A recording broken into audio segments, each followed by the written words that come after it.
نحمده ونستعينه ونستغفره ونتوكل عليه ونعوذ بالله من شرور أنفسنا ومن سيئات أعمالنا. من يهده الله فلا مضل له ومن يضلل فلا هادي له. وأشهد أن لا إله إلا الله وحده لا شريك له. وأشهد أن محمدا عبده ورسوله. اللهم صل على محمد وعلى آل محمد كما صليت على إبراهيم وعلى آل إبراهيم إنك حميد مجيد. أما بعد فإن خير الكلام كلام الله وخير الهدي هدي محمد صلى الله عليه وسلم وشر الأمور محدثاتها وكل محدثة بدعة وكل بدعة ضلالة وكل ضلالة في النار. أعوذ بالله من الشيطان الرجيم. يا أيها الذين آمنوا اتقوا الله حق تقاته ولا تموتن إلا وأنتم مسلمون. بسم الله الرحمن الرحيم. ادخلوا الجنة أنتم وأزواجكم تحبرون.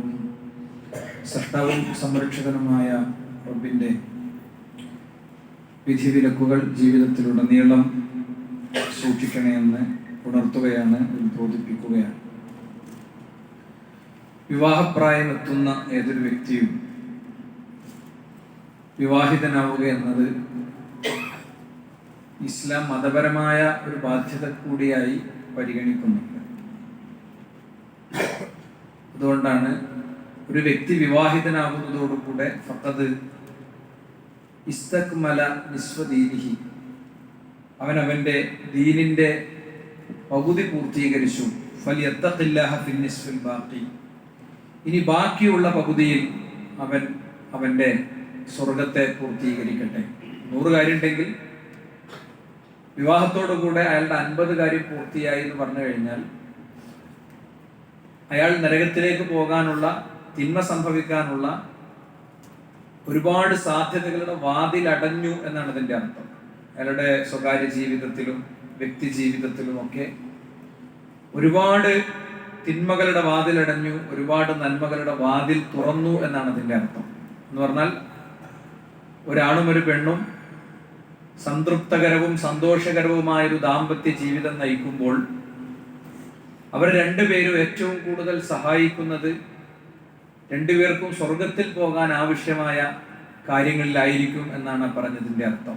അതുകൊണ്ടാണ് അല്ലാഹുവിന്റെ റസൂൽ സല്ലല്ലാഹു അലൈഹി വസല്ലം പറഞ്ഞത്, ഭൂമിയിലെ ഏറ്റവും നല്ല വിഭവം എന്ന് പറയുന്നത് അൽ മർഅത്തു സ്വാലിഹ, ഒരു സത്വൃത്തയായ യഥാർത്ഥ ഇസ്ലാമിന്റെ വീക്ഷണപ്രകാരം ജീവിക്കുന്ന സൽക്കർമ്മങ്ങൾ ചെയ്യുന്ന ഒരു പെണ്ണാണ്. തിരിച്ച് പെണ്ണിനെ സംബന്ധിച്ചിടത്തോളം ആണിനും അത് അങ്ങനെ തന്നെയാണ്. അവിടെ ഭാര്യയെക്കുറിച്ച് പറഞ്ഞതുകൊണ്ട് വിഷയം ഭാര്യയിൽ ചുരുക്കിയത് മാത്രം. അതുകൊണ്ട് തന്നെ ഒരു വിശ്വാസി എന്ന നിലയ്ക്ക് വിവാഹത്തെ കാണേണ്ടത് കേവലം ഒരു ലൈംഗിക നിർവഹണ പൂർത്തീകരണമോ അല്ലെങ്കിൽ ഒരു നാട്ടു നടപ്പ് എന്നുള്ള നിലക്കോ ഒന്നുമല്ല. ആണാണെങ്കിലും പെണ്ണാണെങ്കിലും ഒക്കെ ഒരു നിശ്ചിത പ്രായമെത്തുമ്പോൾ വൈവാഹിക ജീവിതത്തിൽ ഇവിടെ മാത്രം നിർവഹിക്കാൻ വിശ്വാസിക്ക് പറ്റുന്ന കാര്യങ്ങൾ ജീവിതത്തിൽ ഒരാഗ്രഹമായി സ്വകാര്യതയിൽ അത്തരം ഒരു പങ്കാളിയെ ആവശ്യമുണ്ടാകുന്ന ഒരു ഘട്ടമെത്തുമ്പോൾ വിവാഹം കഴിക്കുക എന്നുള്ളത് വളരെ പ്രധാനമാണ്. അവിടുത്തെ സാമ്പത്തികമായ പരിപൂർണതയോ ഭദ്രതയോ ഒന്നും അതിൻ്റെ ഒരു വിഷയമല്ല. തൻ്റെ അപ്പോഴത്തെ സാമ്പത്തിക സാഹചര്യം എന്താണോ, അപ്പോഴത്തെ സാമ്പത്തിക വലിപ്പം എത്രയാണോ, ആ വലിപ്പത്തിലേക്ക് പറ്റിയൊരു ഇണയെ കിട്ടിയാൽ ആണാണെങ്കിലും പെണ്ണാണെങ്കിലും പിന്നീടുള്ള ജീവിതത്തിൽ അത് മെച്ചപ്പെടുമ്പോൾ കൂടുതൽ ഭദ്രമാകും എന്നതാണ് വസ്തുത. അടിസ്ഥാനം ഇതാണെങ്കിലും പലപ്പോഴും ഇന്ന് പ്രത്യേകിച്ച് നമ്മുടെ പെൺകുട്ടികളിൽ ഒരു വിവാഹ പേടി വ്യാപകമായി വർദ്ധിച്ചിട്ടുണ്ട്. പുരുഷന്മാരെ സംബന്ധിച്ചിടത്തോളം അവർക്ക് അവരുടെ ജീവിതത്തിൽ മുന്നോട്ട് പോകുന്നിടത്ത് കല്യാണം എന്നതിങ്ങനെ അവസാനം അത്യാവശ്യം നല്ലൊരു കറക്കൊക്കെ കറങ്ങി കളിയൊക്കെ കഴിഞ്ഞ് ആശ്വാസം പോലെ ചെയ്യേണ്ടതാണ് എന്നൊരു നിലപാടും ഒരു നിലവാരവും അതും എത്തിയിട്ടുണ്ട്. ഇത് എവിടെ നിന്ന് വരുന്നു എന്ന് ചോദിച്ചാൽ ഇത് വെറുതെ നമ്മളെ കുട്ടികൾ ചിന്തിക്കണമെന്നൊന്നുമല്ല. വളരെ കൃത്യമായ ഒരു ക്യാമ്പയിൻ, വളരെ ശക്തമായ ഒരു ക്യാമ്പയിൻ ഫ്രീ സെക്സിനെ പ്രോത്സാഹിപ്പിക്കുന്നവർ ഈ സമൂഹത്തിൽ നടത്തിക്കൊണ്ടിരിക്കുന്നുണ്ട്. ഒരുപക്ഷെ എല്ലാ ദിവസവും അതിൻ്റെ ഏതെങ്കിലും അർത്ഥത്തിലുള്ള ഒരു സന്ദേശങ്ങൾക്കെങ്കിലും ഇന്നത്തെ പുതിയ തലമുറ വിധേയമായി കൊണ്ടിരിക്കുകയാണ്. എന്ന് പറഞ്ഞാൽ ഭാര്യ ഭർത്തൃ ബന്ധം എന്ന് പറയുന്നത് ഒരു വല്ലാത്ത കെട്ടുപാടാണെന്നും അതെല്ലാ സ്വാതന്ത്ര്യങ്ങളെയും നഷ്ടപ്പെടുത്തുന്നതാണെന്നും വലിയ ബാധ്യതകൾ ചുമലിലേറ്റുന്നതാണ് എന്നും അതൊരു മലപ്പുറം ഭാഷയിൽ പറഞ്ഞൊരു വണ്ടിമലയാണെന്നും ആ പണിക്ക് നിൽക്കണ്ട എന്നുള്ള ഒരു വലിയ ക്യാമ്പയിൻ വളരെ വ്യക്തമായി പുതുതലമുറയിൽ വർക്കൗട്ട് ആയിക്കൊണ്ടിരിക്കുന്നുണ്ട്. അങ്ങനെ വർക്കൗട്ട് ആകുന്ന ആളുകൾ തന്നെ എന്നാൽ മനുഷ്യന്റെ അടിസ്ഥാനപരമായ ആവശ്യങ്ങൾ, ലൈംഗിക ആവശ്യങ്ങൾ എങ്ങനെ പൂർത്തീകരിക്കണം എന്നതിന് വളരെ വ്യക്തമായ പ്ലാനും പദ്ധതിയും അത് കൊടുക്കുന്നുണ്ട്. അത് സ്വയം നിർവഹിക്കാം, തൻ്റെ ഏറ്റവും അടുത്തൊരു സുഹൃത്തിനെ ആ കാര്യത്തിൽ ഉപയോഗിക്കാം. സുഹൃത്തിനെ ഉപയോഗിക്കണേന് നമുക്കൊക്കെ ഒരു അതിർത്തിയുണ്ട്. ആ അതിർത്തിക്കപ്പുറത്ത് ഇങ്ങനത്തെ ഒരു സാധ്യത കൂടി അവർ പഠിപ്പിക്കുകയാണ്. അങ്ങനത്തെ ക്യാമ്പയിനുകൾ ഇന്ന് സമൂഹത്തിൽ വ്യാപകമാണ്. അവിടെയും തീരുന്നില്ല. ഒരു പുരുഷൻ തന്നെ വേണമെന്നില്ല ഒരു സ്ത്രീക്ക്, ഒരു സ്ത്രീ തന്നെ വേണമെന്നില്ല ഒരു പുരുഷന്. സ്വന്തം വർഗത്തിൽപ്പെട്ടവരെയും ഉപയോഗിക്കാം. അതിന് നിയമാവകാശ പോരാട്ടങ്ങൾ അടക്കം, അത് മനുഷ്യാവകാശ പ്രശ്നങ്ങളാക്കി അടക്കം ഉന്നയിക്കുന്ന LGBTQ ക്യാമ്പയിനുകൾ നമ്മുടെ സമൂഹത്തിൽ വളരെ വളരെ ശക്തമാണ്. അതോടൊപ്പം തന്നെ പ്രണയം എന്നത് അറിഞ്ഞ് മനസ്സിലാക്കി വേണം കല്യാണം എന്നൊരു ഒരു തിയറി കൊണ്ടുവന്ന് പ്രണയം എന്നത് ഒരു വിശുദ്ധവൽക്കരിച്ച് അതിനെ ഏറ്റവും വലിയ സംഭവമാക്കി കണ്ട് അത് നടത്തിക്കൊടുക്കുന്നവർ വളരെ വലിയ മാനുഷികതയ്ക്ക് വേണ്ടി മനുഷ്യത്വത്തിന് വേണ്ടി നിൽക്കുന്നവരാക്കി കണ്ട് അങ്ങനെയൊക്കെയുള്ള ക്യാമ്പയിനുകൾ നമ്മുടെ സമൂഹത്തിൽ വ്യാപകമായിട്ട് നടക്കുന്നുണ്ട്. എന്നാൽ ഈ കഴിഞ്ഞ ദിവസങ്ങളിലൊക്കെ നമ്മൾ പത്രത്തിൽ കണ്ടു, അവിഹിതത്തിലൂടെ കുഞ്ഞ് ഗർഭിണിയായ വിവരം, ഒരു മകൾ ഗർഭിണിയായ വിവരം കൂടെ താമസിക്കുന്ന, ഹോസ്റ്റലിൽ താമസിക്കുന്നവരോ വീട്ടുകാർ പോലുമോ അറിയാതെ അവസാനം ബാത്റൂമിൽ കുഞ്ഞിനെ പ്രസവിച്ച കുഞ്ഞിനെ. മറ്റൊരു കേസിൽ നമ്മൾ ഈ അടുത്ത ദിവസം കണ്ടത്, മറ്റൊരു കുഞ്ഞിനെ പ്രസവിച്ച റൂമിൽ നിന്ന് പുറത്തേക്ക് എറിഞ്ഞപ്പോ എവിടെ തട്ടിയിട്ട് റോട്ടിൽ വീണ് ആ കുഞ്ഞിന്റെ തലയടക്കം പൊട്ടിച്ചിതറി. കേരളത്തിന് സാക്ഷിയായിരുന്നു അല്ലെ. ഇന്നിപ്പോ ഏറ്റവും പുതിയ വാർത്ത കണ്ടത്, വലിച്ചെറിയരുത്, ഒന്ന് വിളിക്കൂ, അമ്മത്തൊട്ടിലുകൾ കൂടുതൽ തുടങ്ങാനുള്ള നിർദ്ദേശം എന്നെ സർക്കാർ കൊടുത്തു എന്നാണ്. ഇവിടെ അഡ്രസ് ചെയ്യപ്പെടാതെ പോകുന്ന ഒരു പ്രശ്നം, ഈ വലിച്ചെറിയപ്പെടുന്ന കുഞ്ഞ് എവിടുന്ന ഉണ്ടായത്, അതിന്റെ പ്രതിയാരാ? ഈ ബാത്റൂമിൽ പ്രസവിക്കുന്ന പെൺകുട്ടികളെ സൃഷ്ടിക്കുന്ന അതിന്റെ പ്രതികളാരാണ്? അതിന്റെ പിന്നിൽ ആ ഒരു പെൺകുട്ടിയിലേക്ക് മാത്രം ചുരുങ്ങാൻ പറ്റില്ലല്ലോ. ഒരു സാമൂഹിക സാഹചര്യം, ബോധപൂർവം സൃഷ്ടിക്കപ്പെടുന്ന ഒരു സാമൂഹിക സാഹചര്യം, അതിന്റെ പരിഹാരം അമ്മത്തൊട്ടിൽ തുടങ്ങലല്ല. അല്ല, ഇങ്ങനെ സംഭവിക്കുന്ന കുട്ടികൾക്ക് കൃത്യമായ സംരക്ഷണം വേണം, ഏതൊന്നും സംശയമല്ല. അമ്മത്തൊട്ടിലുകൾ തുടങ്ങുന്നതിന് പകരം ശരിയായ ദിശാബോധം നമ്മുടെ സമൂഹത്തിന്, നമ്മുടെ കുട്ടികൾക്ക് കൊടുക്കലാണ് ആവശ്യം. ജീവിതത്തിന്റെ ഒരു ഘട്ടം എന്ന് പറയുന്നത് ലൈംഗികത പ്രത്യക്ഷപ്പെട്ടു തുടങ്ങുന്ന ആദ്യത്തെ സമയം. നമ്മൾ രക്ഷിതാക്കൾക്ക് അതിൽ റോളുണ്ട്.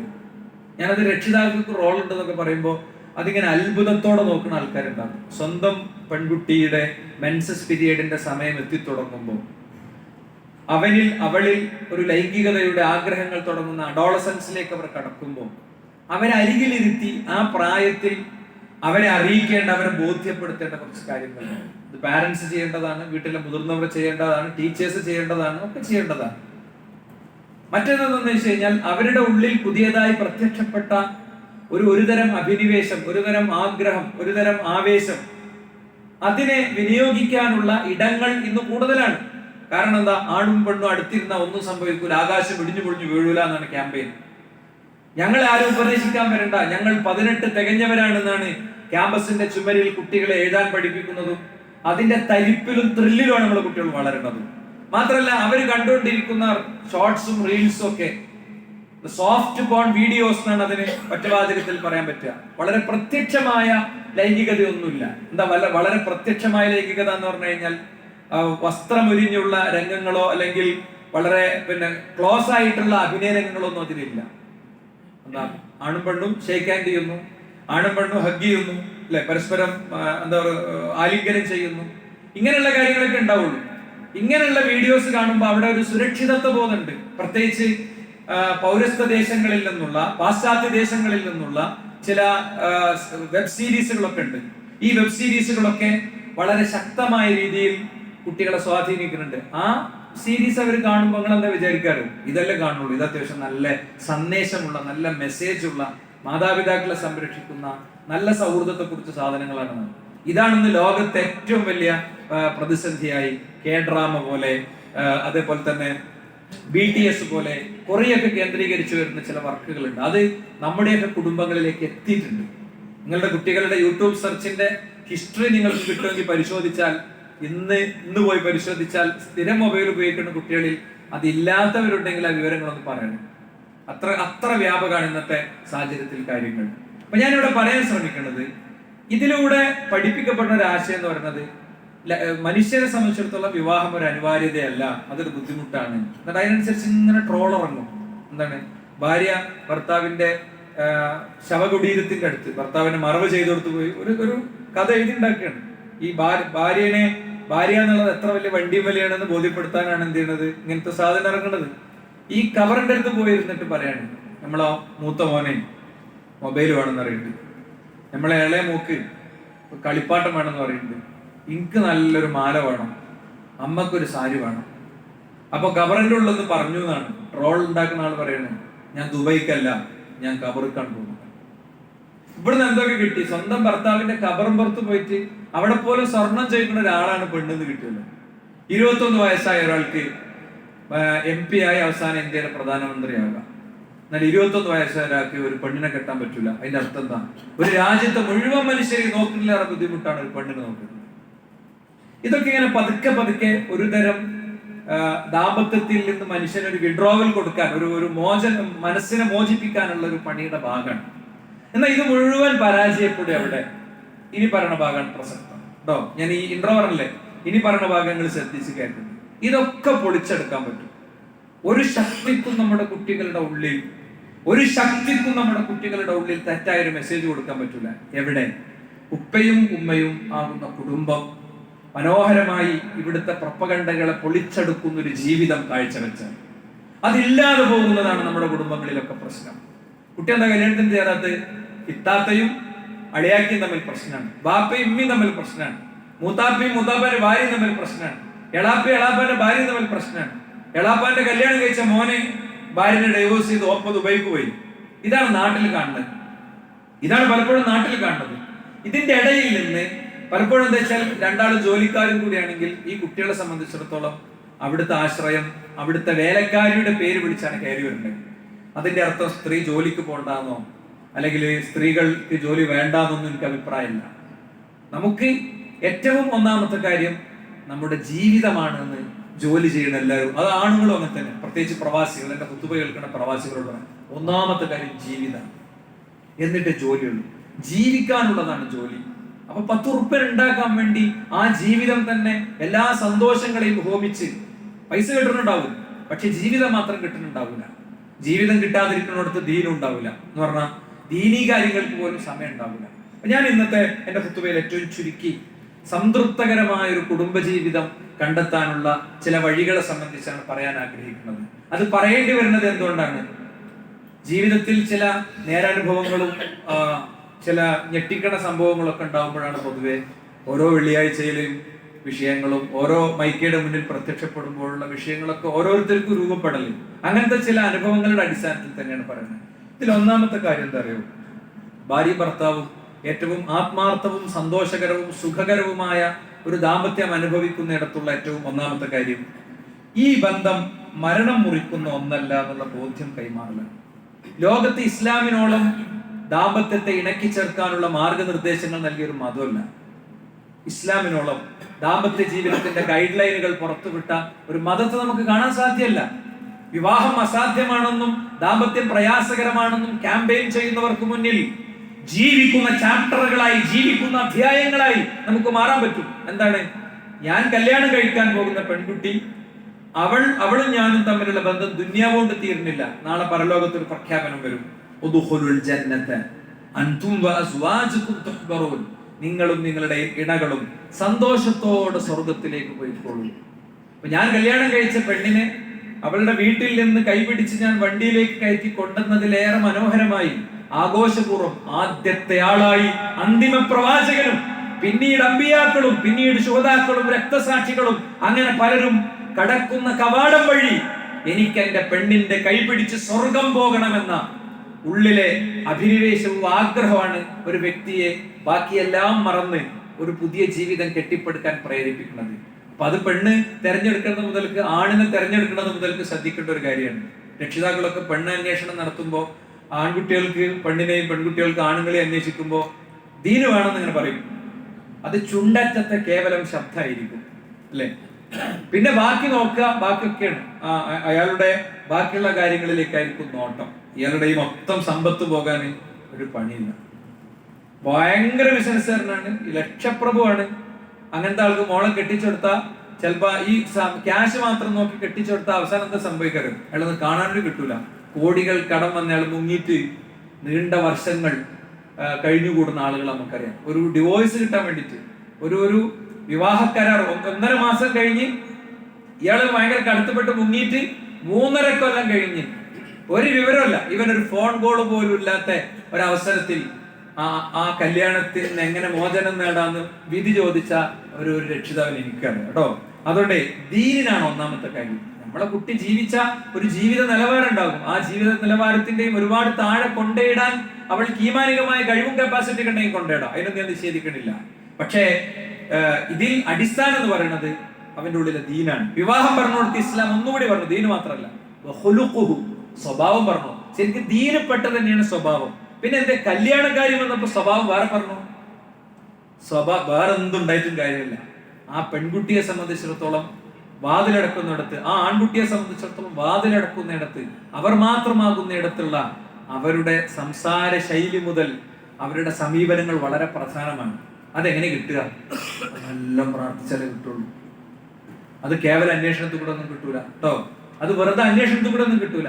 അത് കണ്ണ് നിറച്ച് പഠിച്ചവരോട് പ്രാർത്ഥിച്ചാൽ തന്നെ കിട്ടുള്ളൂ. അപ്പോ ഉദ്ഖുലുൽ ജന്നത അൻതും വഅസ്വാജുകും തുഹ്ബറൂൻ എന്നത് വിശുദ്ധ ഖുർആൻ കൃത്യമായിട്ട് പറയാണ്. മാത്രല്ല ഇസ്ലാം ഇതിനെ കാണുന്നത് നമുക്കറിയാം. വകൈഫ തഖുദൂനഹു വഖദ് അഫ്ളാ ബഅദുകും ഇലാ ബഅദിൻ വഅഖദന മിൻകും മീസാഖൻ ഗലീമ. ശരിക്ക് ഒരു മനുഷ്യൻ അയാളുടെ പിന്നെ മരുമോനായി വരുന്ന ആളുടെ കൈ പിടിച്ചിട്ട് മോനെ ഞാൻ എന്റെ മോളെ നിന്നെ ഏൽപ്പിക്കാൻ കേട്ടോ എന്ന് പറയുന്ന ആ ഒരു വാചകം, അത് ഹൃദയത്തിൽ നിന്ന് പറഞ്ഞൊരു വാചകമാണ്. അതാരോ ഒരാൾ ഇങ്ങനെ അറബിയിൽ ചൊല്ലിത്തന്ന് നമ്മളെ അറബിന്റെ എല്ലാ നിയമവും തെറ്റിച്ച് ചൊല്ലി അങ്ങനെ പോകേണ്ട ഒരു സംഗതിയല്ല.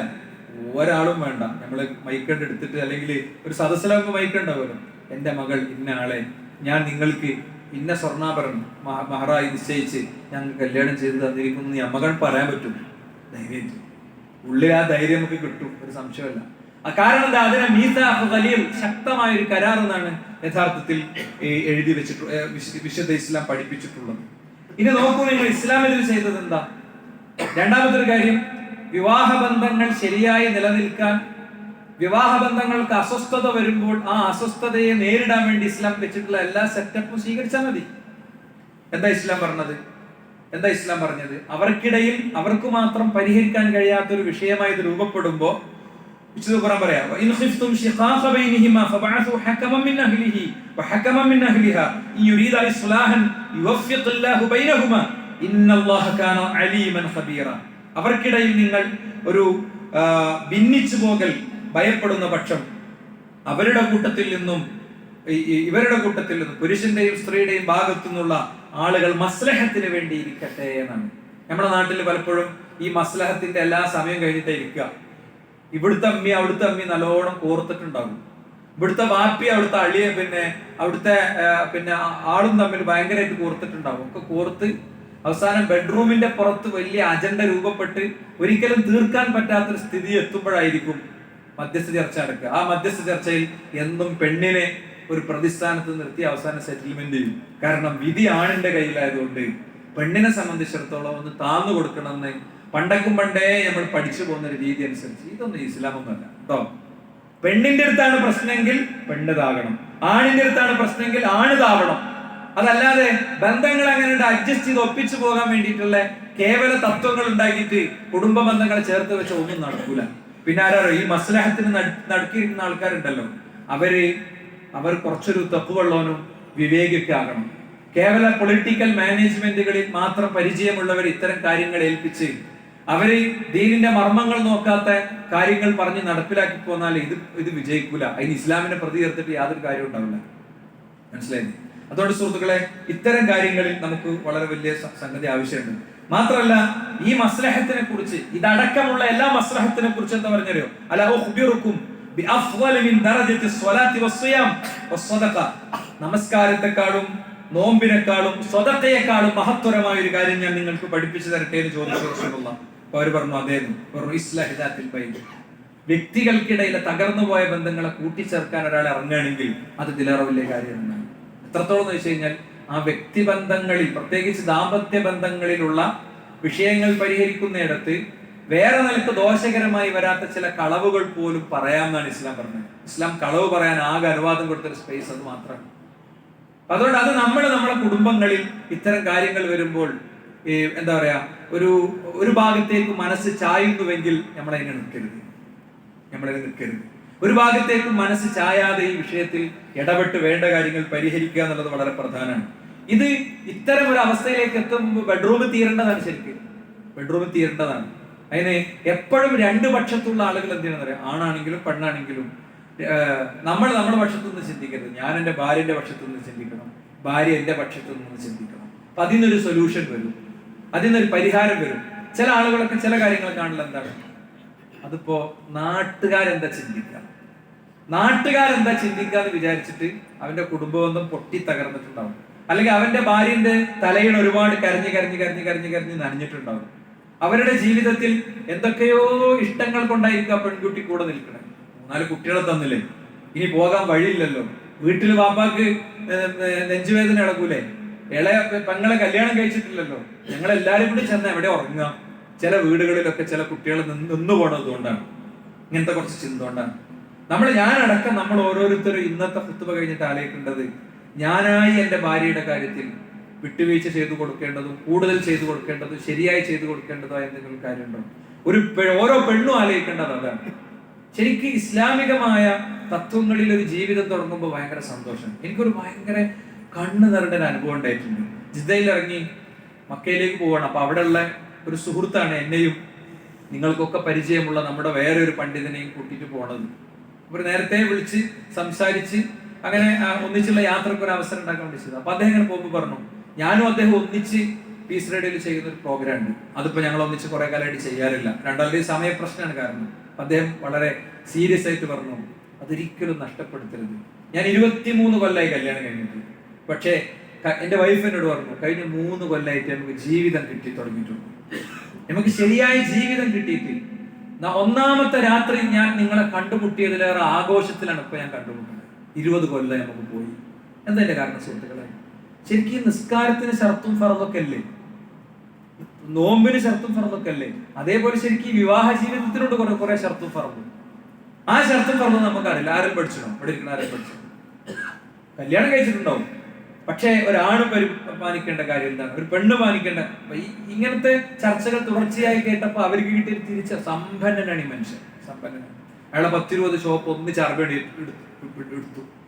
എടുത്തു ഒന്നിച്ചു പോയി. ഒന്നിച്ചു വരുന്ന ഒരു കാശിന് വകല്ലാതെ അത് ഒരു കുറഞ്ഞ സമയം കൊണ്ട് അയാൾ അതിന്റെ അഫു ചെയ്തു. അയാൾ വേറെ ഒന്നിനും പോയില്ല. അയാൾ രണ്ടാമത്തത് സെറ്റപ്പ് ചെയ്തു. ഇപ്പൊ അറബിന്റെ കാഴ്ച പോയി. അയാൾ കംപ്ലീറ്റ് 20 ഷോപ്പും പൊട്ടി ഇയാളുടെ മുന്നിൽ അഫുവിന് വേണ്ടി കൈനീട്ടുന്ന അവസ്ഥയ്ക്ക് എത്തുകയാണ്. അതൊക്കെ അയാൾ നമ്മളോട് ആ യാത്രയിൽ പറയണ്ടായി. ഞാൻ പറയണത്, ഇതൊന്നും നമ്മളെ പരിപാടിയല്ല, ഇതൊക്കെ പടച്ചവനാണ് കൊണ്ടെടുക്കുന്നത്. നമ്മളെപ്പോ കൊണ്ടെടുക്കുന്നത് ആരാ? പടച്ചവനാണ്. ഇതിന് ഒരിത്തിരി അങ്ങോട്ടും ഇങ്ങോട്ടും ആയാൽ തീർന്ന സഹോദരങ്ങളെ ഇല്ലേ? നോക്ക്, നിങ്ങൾ ഈ സൊഫുകളിൽ എത്ര ആൾ സ്റ്റെൻഡ് ഇട്ടിരിക്കുന്നുണ്ട്.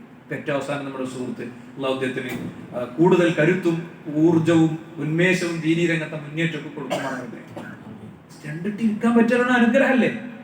ആ സ്റ്റെൻഡ് ഇടുന്ന ഇതിന്റെ മുമ്പ് അത് കാളിയാക്ക് അറസ്റ്റ് വന്നിരുന്നെങ്കിൽ ഖലാസ് കഴിഞ്ഞു. ഒരു ഇസ്തിഗ്ഫാറിനും തോബക്കും കൂടി അവസരം, അത്രേ ഉള്ളൂ കാര്യം. അതുകൊണ്ട് ആണാണെങ്കിലും പെണ്ണാണെങ്കിലും ഒക്കെ മരിച്ചു കിടക്കുന്ന മയ്യത്തിന്റെ മുന്നിൽ ഇങ്ങനെ എല്ലാം ഓർത്തിടിക്കേണ്ടവരല്ല നമ്മളെന്ന ബോധ്യം നമുക്ക് ഉണ്ടാകണം. മനസ്സിലായി? ഇനി നിങ്ങൾ നോക്ക്, ഇസ്ലാം ത്വലാഖ് എന്നുള്ളത് എത്ര മനോഹരമായി നടപ്പിലാക്കിയ സിസ്റ്റമാണ്. ത്വലാഖിന്റെ അവസ്ഥ എത്തിയിട്ടും ത്വലാഖ് കൊടുക്കാതെ ദ്രോഹിക്കുന്ന ആൾക്കാരില്ലേ? നിങ്ങളുടെ കൂടെ ജീവിക്കാൻ ആ പെണ്ണ് സന്നദ്ധമല്ലെന്ന് 100% പറഞ്ഞാൽ പിന്നെ തൊലാഖ് കൊടുത്തോളണം. ആ പെണ്ണിന് ചില ഓപ്ഷനുകളുണ്ട്, ആ ഓപ്ഷൻ ഉപയോഗിക്കലല്ല ശരി. ആണ് തൊലാഖ് കൊടുത്തിട്ടില്ലെങ്കിൽ ഇസ്ലാം അതിന് ചില വഴികൾ പറഞ്ഞിട്ടുണ്ട്, അല്ലേ? ഇസ്ലാമിനെ പോലെ ഇത് നിർവചിച്ചത് ഒരു എന്താ പറയാ പിന്നെ വിഷം കുടിക്കേണ്ടി വരില്ല, ഓരോരുത്തും കെട്ടിത്തൂങ്ങി മരിക്കേണ്ടി വരില്ല, സ്വസ്ഥമായ വഴിയുണ്ട്. ഇനി ആ വിധവയെ സംരക്ഷിക്കാൻ ഇസ്ലാം തത്വം വെച്ചിട്ടുണ്ട്. അള്ളാഹുവിന്റെ റസൂൽ പഠിപ്പിക്കുകയാണ്, വിധവാ സംരക്ഷണത്തിന് വേണ്ടി ഇറങ്ങുന്നവൻ ഇസ്ലാമിന് വേണ്ടി യുദ്ധം ചെയ്യുന്നവനെ പോലെയാണ്, രാത്രി മുഴുവൻ നിസ്കരിക്കണ പോലെയാണ്, പകൽ മുഴുവൻ നോമ്പ് നോൽക്കണവനെ പോലെയാണ്. അപ്പൊ ഒരു പെൺകുട്ടിയും കല്യാണം കഴിക്കണതിന്റെ പേരിൽ ഒരു ബേജാറും ആവശ്യമില്ല. മനസ്സിലായില്ലേ? ഇസ്ലാമിനെ പോലെ ഇത് ഇത്ര മനോഹരമായി നിർവചിച്ചൊരു മതവും നമുക്ക് കാണാൻ പറ്റില്ല. ഇനി മൂന്നാമത്തെ ഒരു പോയിന്റ് എനിക്ക് പറയാനുള്ളത് എന്താ അറിയോ? നമ്മുടെ കുടുംബജീവിതം ഭയങ്കര സന്തോഷമാകും. അതിനുള്ള മൂന്നാമത്തെ ഒരു കാര്യം പറയുന്നത്, എല്ലാ സന്തോഷം പരലോകത്തുള്ളൂ പൂർണ്ണമായിട്ട് കിട്ടുക നമ്മൾ ഉറപ്പിക്കണം. ഭൂമിയിൽ ജീവിക്കുന്ന ഒരു ദമ്പതികൾ പൂർണ്ണ സന്തോഷമില്ല, ഒരാൾക്ക് പോലും. ഈവൻ പ്രവാചകൻ സല്ലല്ലാഹു അലൈഹി വസല്ലം തങ്ങളുടെ കുടുംബ വീടുകളിൽ പോലും പ്രവാചകന്റെ ഭാര്യമാർ പോലും അസ്വസ്ഥമായി പ്രവാചകന്റെ അടുത്ത് ഇടപെട്ടിട്ടില്ലേ? ഉണ്ടല്ലോ, ചരിത്രത്തിൽ നമുക്ക് കാണാം. പക്ഷെ എനിക്ക് 100% സുഖം എവിടെ കിട്ടുള്ളൂ?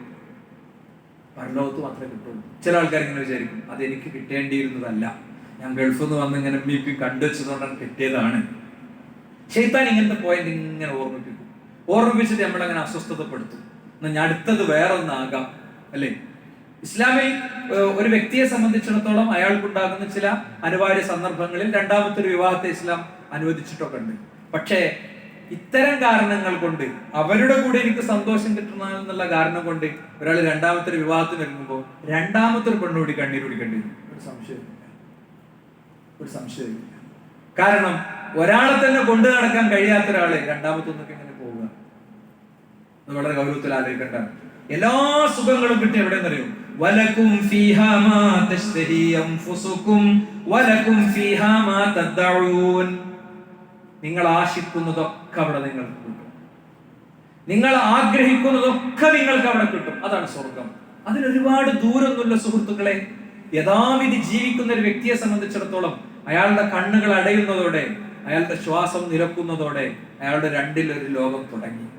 ഒന്നുകിൽ സ്വർഗം അല്ലെങ്കിൽ നരകം. നമ്മൾ കുഴിച്ചു നോക്കിയാൽ കുറെ എല്ല് കാണുള്ളൂ ഖബറിൽ, അല്ലേ? നമ്മൾ മാന്തി നോക്കിയാൽ കുറെ എല്ല് കാണുള്ളൂ. പക്ഷേ സത്യവിശ്വാസിക്ക് സ്വർഗത്തിന്റെ കാഴ്ചകൾ കണ്ടുറങ്ങുന്ന ഇടമാണത്. സത്യവിശ്വാസത്തിന്റെ വഴിയിൽ വീഴ്ച സംഭവിച്ച വ്യക്തിക്ക് അയാളെ പുനരുദ്ധാനം വരെ നരകത്തിന്റെ കാഴ്ചകൾ കണ്ടുറങ്ങുന്ന ഇടമാണത്. വളരെ കൃത്യമാണ്. ഹദീസിൽ കാണാം, അബൂഹുറൈറ ഹദീസിൽ കാണാം, ഇന്ന അദ്നാ മഖഅദി അഹദികും മിനൽ ജന്നതി, സ്വർഗ്ഗത്തിലെ ഏറ്റവും താഴെ തട്ടിലുള്ള, ഏറ്റവും നിലവാരം കുറഞ്ഞ ഒരു മഖഅദിൽ, ഒരു ഇരിപ്പിടത്തിൽ ആ മനുഷ്യൻ പോയിരിക്കും. അയാളുടെ അമലൊക്കെ വെച്ചിട്ട് അയാൾക്ക് അതായിരിക്കും കിട്ടിയിട്ടുണ്ടാകുക. ഭൂമിയിൽ ഉള്ള അമലിന്റെ ദർജക്കനുസരിച്ചാണ് പടച്ചോൻ ദർജ കൊടുക്കുക. നമ്മൾ ഈ സുജൂദിനെ പറ്റി പറയുമ്പോൾ പറയില്ലേ, ഒരു സുജൂദ് ചെയ്യുമ്പോൾ ഒരു നന്മ വർദ്ധിക്കും, ഒരു തിന്മ അള്ളാഹു പുറത്തു കൊടുക്കും, പിന്നെ ഒരു സ്ഥാനം ഉയർത്തി കൊടുക്കും. 3 കാര്യം ഒറ്റ സുജൂദിൽ ഉണ്ടതാണ്. അങ്ങനത്തെ എത്ര സുജൂദ് ചെയ്തിട്ടുണ്ടാവും? നമ്മള് മനസ്സറിഞ്ഞുകൊണ്ട് എത്ര സുജൂദ് ചെയ്തിട്ടുണ്ടാവും? അപ്പൊ ആ സ്ഥാനം ഉയർത്തി കൊടുക്കാറുണ്ട് എങ്ങനെയാണ്? അള്ളാഹുവിന്റെ അടുത്ത് സ്വർഗത്തിലേക്കുള്ള സ്ഥാനമാണ്. ഈ വ്യക്തിയെ സംബന്ധിച്ചിടത്തോളം അയാൾ സ്വർഗത്ത് പോകാനുള്ള യോഗ്യത നേടിയിട്ടുണ്ട്, പക്ഷെ സ്വർഗത്തിന്റെ പരമാവധി സുഖങ്ങളിലേക്ക് എത്താൻ അയാൾക്ക് പറ്റിയിട്ടില്ല. ആ വ്യക്തിയെ കുറിച്ച് പറയാണ് ഈ മഖഅദ് പറയും, ഈ ഇരിപ്പിടം പറയും, തമന്ന ഫൽയതമന്ന, തമന്ന ഫൽയതമന്ന വയതമന്ന, ആഗ്രഹിച്ചോളൂ എന്ന് പറയും. അപ്പൊ യതമന്ന വയതമന്ന, അയാൾ ഇങ്ങനെ ആഗ്രഹിച്ചുകൊണ്ടേയിരിക്കും. എനിക്ക് അത് വേണം, എനിക്ക് ഇത് വേണം, എനിക്ക് അങ്ങനെ വേണം, എനിക്ക് ഇങ്ങനെ വേണം. അയാൾ ഇങ്ങനെ ആഗ്രഹിക്കും കേട്ടോ. അവസാനം എന്ത് ചെയ്യും? ഫയഖൂലു ലഹു, അപ്പൊ ഈ മഖഅദ്, ഈ ഇരിപ്പിടം ചോദിക്കും, ഹൽ തമന്നൈത, നീ ആഗ്രഹിച്ചോ? ഫയഖൂലു നഅം, അതെ. ഫയഖൂലു ലഹു, അപ്പൊ ഈ മഖഅദ്, ഈ ഇരിപ്പിടം അവനോട് പറയും, ഫഇന്ന ലക മാ തമന്നൈത വമിസ്ലഹു മഅഹു, നീ ആഗ്രഹിച്ചതും നീ ആഗ്രഹിച്ചതുപോലുള്ള വേറെ കുറെ നിനക്ക് ഒന്നിച്ചു തരും. അത് സ്വർഗത്തിലേക്ക് കിട്ടുള്ളൂ.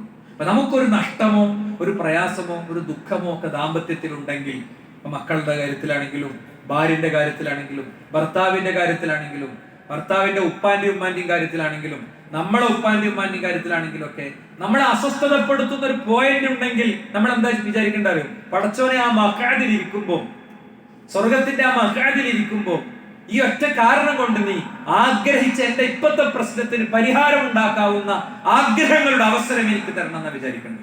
എന്നാൽ ഒരു കാര്യം ഞാൻ തീർത്തു പറയാം. ഒരു പെൺകുട്ടി കല്യാണം കഴിഞ്ഞ് കുടുംബജീവിതത്തിൽ പോയി, അല്ലെങ്കിൽ ഒരു ആൺകുട്ടി കല്യാണം കഴിഞ്ഞ് കുടുംബജീവിതത്തിൽ പോയി, കുടുംബജീവിതത്തെ എന്നെന്നും ബാധിക്കുന്ന ഒരു പ്രശ്നം കണ്ടെത്തി എന്ന് വിചാരിക്കുക.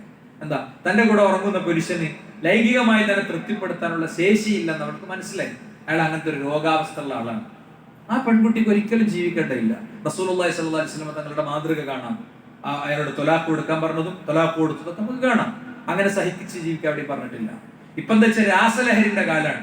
ജീവിച്ചു തുടങ്ങിയാൽ മാത്രമേ അടുത്തൊരുമിച്ച് ജീവിച്ചാൽ മാത്രമേ മനസ്സിലുള്ളൂ. ഈ കുട്ടികളൊക്കെ എന്താ ചെയ്യാറ്? ശരിയായിക്കോളൂ. രാസലഹരി എന്നല്ല, ലഹരിയുടെ പരിസരമുള്ള ഒരാൾ നിങ്ങളുടെ കുടുംബ ജീവിതത്തിലേക്ക് വന്നാൽ അയാൾ ശരിയായിക്കോളെന്ന് വിചാരിച്ച് ചിന്തിക്കുന്നതിൽ യാതൊരു അർത്ഥമല്ല. അത് ഏറ്റവും വിശ്വസ്തമായ ആളെ ഏൽപ്പിക്കണം. അപ്പൊ ഈ പെൺകുട്ടികൾ ടെൻഷൻ എന്തായിരിക്കുന്നത്? ഉമ്മാനെ അറിയിച്ചാൽ ഉമ്മ അല്ലെങ്കിൽ ഒരു സ്ട്രോക്ക് കഴിഞ്ഞിരിക്കുകയാണ്, വാപ്പാനെ അറിയിച്ചാൽ വാപ്പ ശരിക്ക് ചിരിക്കണത് ഞാൻ എന്റെ കല്യാണത്തിന്റെ ശേഷം കണ്ടത്, അവർക്കൊക്കെ വിഷമാവും. ഇനി വാപ്പ ഇനി അല്ലാത്തവരോടെ ഉണ്ട്. അതിനാണ് ഈ സമുദായത്തിലെ പണ്ഡിതന്മാർ, അതിനാണ് ഈ സമുദായത്തിലെ നേതൃത്വങ്ങൾ, അതിനാണ് ഈ സംഘടനയിലെ ഭാരവാഹികൾ. അവരോട് പറഞ്ഞാൽ ഇതൊക്കെ ശരിയാവിധം ചിട്ടപ്പെടുത്താനും സ്വബറോടെ കാത്തിരിക്കേണ്ടി വരും കുറച്ച്, അല്ലെ? അവരുടെ ഒഴിവും തിരക്കൊക്കെ പരിഗണിച്ച് ഒന്ന് കാത്തിരിക്കാൻ ചിലപ്പോൾ നമുക്ക് മനസ്സ് വേണ്ടി വരും. അത് ഒരാളിപ്പോ നമ്മളെ ഭാര്യ നമ്മളുമായി ബന്ധപ്പെട്ട ഒരു വിഷയം നമ്മളോട് പറഞ്ഞ് നിരന്തരം പറഞ്ഞിട്ട് ശരിയായിട്ടില്ല, അത് വേറൊരാളെടുത്ത് പറഞ്ഞാലേ അത് നിങ്ങളൊരു സബൂൽ മുബിക്കാത്തായിട്ടൊന്നും കാണണ്ട. നിങ്ങളെ രക്ഷപ്പെടുത്താൻ ശ്രദ്ധിച്ചെന്ന് വിചാരിച്ചാൽ മതി. കൊട്ടിപ്പാടി നടക്കുന്ന ആളുകളോടൊന്നല്ല ഇത്തരം കാര്യങ്ങൾ പറയേണ്ടത്, അല്ലെ? പറയില്ല. ഏറ്റവും വിശ്വസ്ത അത് ഇസ്ലാമിക സമൂഹത്തിന്റെ ബാധ്യതയാണ്. സുൽഹ് എന്നതും ഇത്തരം കാര്യങ്ങളിൽ സംഭാഷണം എന്നതും ഇതിന് ബാധ്യതപ്പെട്ടവരെ സംബന്ധിച്ചിടത്തോളം ഫർളായ കാര്യമാണ്. അപ്പോ ആ ഒരു തലം നമ്മൾ ഇതിൽ നിർബന്ധമായി കാണണം. പരിപൂർണമായ സംതൃപ്തി പരലോകത്തെ ലഭിക്കുകയുള്ളൂ എന്നാണ്. ഈ പരലോകം നമുക്ക് ബോധ്യപ്പെടാത്ത പ്രശ്നമുണ്ടോ? ഒറ്റ ആയത്ത് കൊണ്ട് അത് തീരും. ലഖദ് കുൻത ഫീ ഗഫ്ലത്തിൻ മിൻ ഹാദാ ഫകശഫ്നാ അൻക ഗിത്വാഅക ഫബസറുക അൽയൗമ ഹദീദ്. നീ ഒരുപാട് അശ്രദ്ധകളിലായിരുന്നു. പള്ളിയിലെ ബാങ്ക് ദിവസം എത്ര വട്ടം കേൾക്കലുണ്ട്? ഉണ്ടോ? പള്ളിയിലെ ബാങ്ക് ഇങ്ങനെ കേൾക്കുക, എന്നിട്ട് ബാങ്ക് ഇങ്ങനെ കേൾക്കും, പള്ളിക്കൊക്കെ പോകണം തോന്നുന്നു. അയൽപക്കത്തെ രോഗിയായ ഒരാളുടെ പ്രശ്നം, സ്വന്തം വീട്ടിലെ ആവശ്യങ്ങൾ, ഇതൊക്കെ എത്രത്തോളം കേൾക്കലുണ്ട്? സമയം കിട്ടലില്ല. ഇതിനെ കുറിച്ച് ഖുർആൻ പറഞ്ഞത് ലഖദ് കുൻത ഫീ ഗഫ്ലത്തിൻ മിൻ ഹാദാ. പരലോകമായിട്ടും ദീനായിട്ടും ഖബറായിട്ടും ബന്ധപ്പെട്ട വിഷയത്തിലൊക്കെ നീ ഒരുപാട് ഗഫലത്തിലായിരുന്നു, അശ്രദ്ധയിലായിരുന്നു. എന്നിട്ട് ഖുർആൻ പറയാം ഫകശഫ്നാ അൻക ഗിതാഅക. മരണം അതില്ലേ, നിന്റെ എല്ലാ അശ്രദ്ധകളുടെയും മൂടുപടങ്ങളെ മരണം വലിച്ചു കീറും. ഫബസറുക അൽയൗമ ഹദീദ്. ഇന്ന് നിന്റെ കണ്ണിന് നല്ല മൂർച്ചയാണ്. ഇന്ന് നീ പരലോകം ശരിക്ക് കാണും. എത്ര ഖുതുബ കേട്ടാലും, എത്ര ക്ലാസ് കേട്ടാലും, എത്ര പ്രസംഗം കേട്ടാലും ഇളകാത്ത നിന്റെ മനസ്സ്, കാണാത്ത നിന്റെ കണ്ണ്, കേൾക്കാത്ത നിന്റെ കാത്, ചിന്തിക്കാത്ത നിന്റെ ബുദ്ധി ഇന്ന് കണ്ടു തുടങ്ങും. പക്ഷേ അതുകൊണ്ട് വലിയ ഉപകാരമൊന്നും ഉണ്ടാവുകയില്ല എന്ന്. അതുകൊണ്ട് ഇത്തരം മേഖലകളിൽ കൂടുതൽ ശ്രദ്ധിക്കാം. ഇനിയും കുറച്ചുകൂടി നിർദ്ദേശങ്ങളുണ്ട്. അടുത്ത ആഴ്ചയിൽ ബാക്കി നമുക്ക് പറയാം. അല്ലാഹു നമ്മെ സ്വീകരിക്കുമാറാകട്ടെ.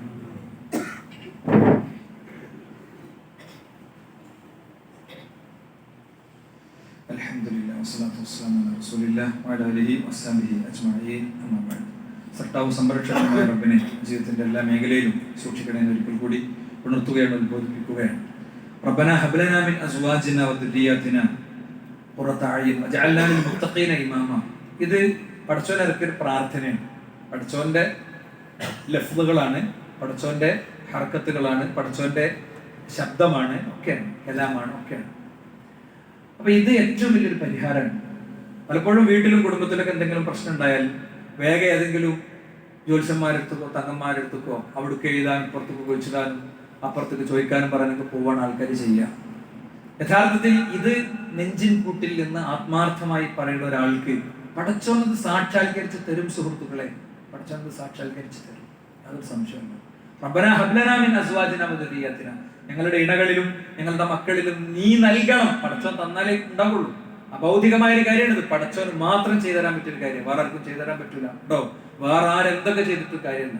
എത്ര മനോഹരമായ ബെഡ് ഉണ്ടായിട്ടും, എത്ര മനോഹരമായ മിന്നും വെളിച്ചങ്ങളുടെ മധ്യത്തിൽ ഉറങ്ങിയിട്ടും, എത്ര പിന്നെ AC റൂമിൽ ഉറങ്ങിയിട്ടൊരു കാര്യമില്ല. മനസ്സ് വിയർത്തും അതിനാശ്വാസം തരണമെങ്കിലേ പടച്ചോന് മാത്രമേ കഴിയുള്ളൂ എന്നാണ്. അതുകൊണ്ട് ഖുറത അയ്യുൻ, കണ്ണിന് പിന്നെ മനസ്സിനൊക്കെ കുളിരി കിട്ടുന്ന കാഴ്ചകൾ ഞങ്ങൾക്ക് നീ ഉണ്ടാക്കി തരണേ എന്ന പ്രാർത്ഥന ജീവിതത്തിൽ തുടർച്ചയായി ഉണ്ടാകാൻ ശ്രദ്ധിക്കുക. കുട്ടികളുടെ പരീക്ഷ റിസൾട്ടുകളൊക്കെ വന്ന സമയമാണ്. അല്ലാഹു എല്ലാവർക്കും ഏറ്റവും വിജയകരമായ ഒരു ഭാവി പ്രദാനം ചെയ്യട്ടെ എന്ന് നമുക്ക് പ്രാർത്ഥിക്കാം. എന്തിൽ അവരെ ചേർക്കണം, എങ്ങനെ ചേർക്കണം എന്നുള്ളതിലൊക്കെ നല്ലൊരു കാഴ്ചപ്പാടോടുകൂടി നമ്മൾ സമീപിക്കണം. കുട്ടി എനിക്ക് സയൻസ് മതി, നേരെ സയൻസ്, എനിക്ക് ഹ്യൂമാനിറ്റീസ് മതി, നേരെ ഹ്യൂമാനിറ്റീസ്. അങ്ങനെയല്ല, ഈ കുട്ടിയേക്കുള്ള കഴിവ് എന്താണ്, കാര്യങ്ങൾ എന്താണെന്നൊക്കെ പരിശോധിക്കാൻ ആപ്റ്റിറ്റ്യൂഡ് ടെസ്റ്റുകളും കാര്യങ്ങളും ഒക്കെ ഉണ്ട് അല്ലേ? അതൊക്കെ ഉണ്ട്. നമ്മൾ പെരണ്ടാക്കുമ്പോൾ എന്തൊക്കെ നോക്കും? ഒരു കുട്ടിന്റെ കോഴ്സിന് ഓർക്കുമ്പോൾ ഒന്നും നോക്കൂല. ഏതെങ്കിലും ഒരാളങ്ങനെ ഫോണിൽ വിളിച്ചിട്ട് അയാൾ പറഞ്ഞ കേട്ടിട്ട് ആ കുട്ടിന്റെ കഴിവ് എവിടെയാണ്, കാര്യങ്ങൾ എന്താണ്, എന്നിട്ട് 3-4 കൊല്ലം കഴിഞ്ഞ് ആ കോഴ്സിനോട് ഉപേക്ഷിച്ചിട്ട് വേറെ എന്തെങ്കിലും പണിക്കും. അങ്ങനെ ഉണ്ടാവില്ല. സമുദായം ഇന്ന് നേരിടേണ്ട ഏറ്റവും വലിയ വിഷയം ഗൈഡൻസ് ആണ്. സമുദായത്തിൽ നിന്ന് കിട്ടേണ്ട ഏറ്റവും വലിയ കാര്യം ഗൈഡൻസ് ആണ്. അപ്പോൾ ആ രംഗത്തുള്ള സാധ്യതകൾ ഉപയോഗിക്കണം പ്രത്യേകം ഓർമ്മിപ്പിക്കുന്നു. ഈ രംഗത്തുള്ള നല്ലൊരു സ്ഥാപനം ഞാൻ നിങ്ങളെ ജസ്റ്റ് ഒന്ന് പരിചയപ്പെടുത്തുകയാണ്. പെരിന്തൽമണ്ണയിൽ പെൺകുട്ടികൾക്ക് വേണ്ടി +2 കോഴ്സിനോടൊപ്പം ദീനീ വിജ്ഞാനങ്ങൾ കൊടുത്തുകൊണ്ടുള്ള ഒരു കോഴ്സ് നമ്മൾ ആരംഭിച്ചിട്ട് 2-3 വർഷങ്ങളായി. ഹോസ്റ്റലല്ല, വന്നു പോകുന്ന രൂപമാണ് ആസൂത്രണം ചെയ്തിട്ടുള്ളത്. ആദരണീയനായ നമ്മുടെ ഒരു സ്കോളറുടെ, പണ്ഡിതന്റെ നേതൃത്വത്തിലാണ് അൽഹംദുലില്ലാഹ് ഈ ഒരു സംവിധാനം മുന്നോട്ട് പോകുന്നത്. അപ്പോൾ താല്പര്യമുള്ളവർക്ക് അവിടെ കുട്ടികളെ ചേർക്കാം. ജാമിഅ അൽ ഹിന്ദ് അൽ ഇസ്ലാമിയ എന്ന സ്ഥാപനത്തിൽ ഹോസ്റ്റൽ സൗകര്യത്തോടുകൂടെ 10ാം ക്ലാസ് കഴിഞ്ഞ കുട്ടികൾക്ക്, പെൺകുട്ടികൾക്കും ആൺകുട്ടികൾക്കും ഉള്ള അഡ്മിഷൻ ഉണ്ട്. അഡ്മിഷന്റെ ആപ്ലിക്കേഷൻ സമയത്ത് ജസ്റ്റ് കഴിഞ്ഞ ദിവസം അവസാനിച്ചു തന്നെ വിചാരിക്കുന്നത്. ഏതായാലും അങ്ങനെയുള്ള അവസരങ്ങളൊക്കെ ഉപയോഗിക്കുക. അല്ലാഹു നമ്മിൽ നിന്ന് സ്വീകരിക്കുമാറാവട്ടെ. അവന്റെ മുഅ്മിനുകളിൽ, മുഖ്ലിസുകളിൽ, മുത്തഖീങ്ങളിൽ അവൻ നമ്മൾ ഉൾപ്പെടുത്തുമാറാകട്ടെ. ലാ ഇലാഹ ഇല്ലല്ലാഹ് എന്ന കലിമത്ത് തൗഹീദിനെ സാക്ഷാത്കരിക്കാനുള്ള തൗഫീഖ് അല്ലാഹു നൽകുമാറാവട്ടെ. കുടുംബങ്ങളിൽ, ഇണകളിൽ, ബന്ധുക്കളിൽ, നാട്ടിൽ, സമൂഹത്തിൽ അല്ലാഹു ഐശ്വര്യത്തെ പ്രദാനം ചെയ്യുമാറാകട്ടെ. നമ്മൾ രോഗികളായവർക്ക് അല്ലാഹു ശമനത്തെ, ആശ്വാസത്തെ നൽകുമാറാകട്ടെ. اللهم اغفر للمؤمنين والمؤمنات اللهم اعز الاسلام والمسلمين واذل الشرك والمشركين ربنا اتنا في الدنيا حسنه وفي الاخره حسنه وقنا عذاب النار امين امين برحمتك يا ارحم الراحمين الحمد لله رب العالمين وصلى الله عليه وسلم.